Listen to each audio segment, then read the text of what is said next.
I'm Rick Kahler. Thanks for joining me. In his State of the Union address, President Biden announced his intent to take on junk fees. The junk fees are the hidden fees that are involved with so many of the services that we purchase. And I've written previously about undisclosed fees related to investments. Hidden fees and annuities are ubiquitous. Private REITs, partnerships, other hidden fees that have to do with the financial services industry. But hidden fees are also found in service industries such as airlines, restaurants, hotels, and utilities. So why don't sellers of services transparently list one price that includes all fees? Well, the main motivation is psychological. Sellers often want to attract customers by appearing to offer the lowest price, even when they charge the same or even more than their competitors.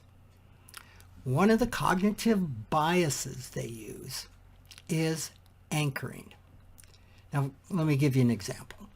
If one airline offers a fare at $600 and another one with the same routing, basically the same time of day, etc., offers the fare for $450, our fast-acting limbic brain automatically anchors on the $600 fare and then assumes the $450 fare is a $150 better buy.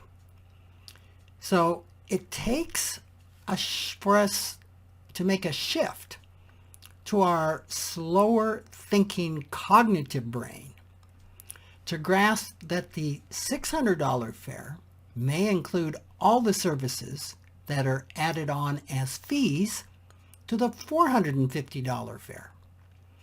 If the consumer takes the time to read the details of the $450 fare, they may find out that early boarding costs $50. Reserving a seat is $60. A window or an aisle is $30. A checked bag is $50. A carry-on bag is $30.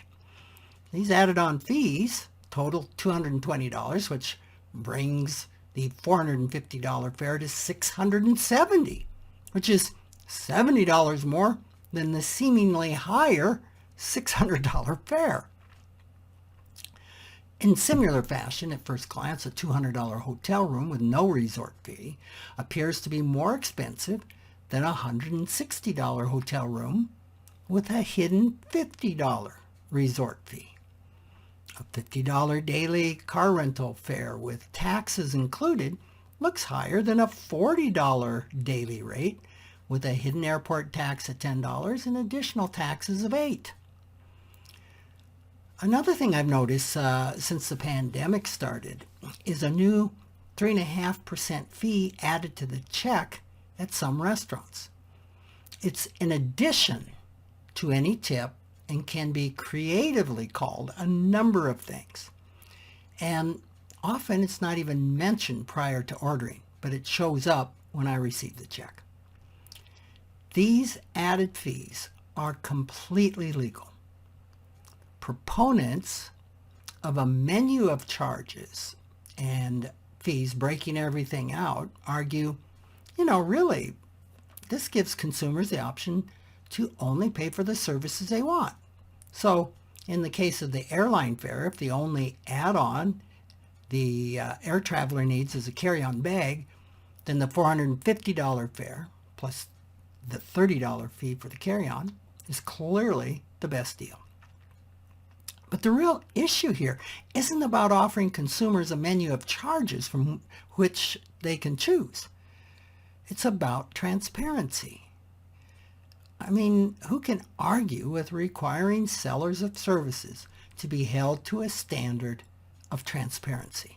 Now, if you read the small print of Biden's Junk Fee Prevention Act that he introduced in his State of the Union speech, you're going to see that it covers only 4 types of fees: online concert and sports fees, airline fees for families so they can sit together without a charge, early termination fees for TV, phone, and internet services, and those undisclosed resort or destination fees at hotels.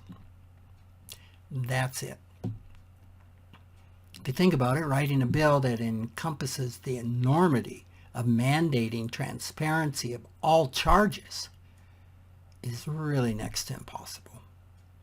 So the bottom line is that junk fees will be with us for a long, long time. As with most financial purchases, the burden is on the consumer, on you, to get all the facts before agreeing to the service. Now, a good way to end being played for a sucker, in President Biden's words, is to ask, before you buy, tell me, what other fees or charges are there that I need to know about? I also suggest following the timeless advice to read the fine print. I love this quote that's attributed to folk singer Pete Seeger, and there are others, about the difference between education and experience. Education is what you get when you read the fine print. Experience is what you get when you don't. Thanks for joining me.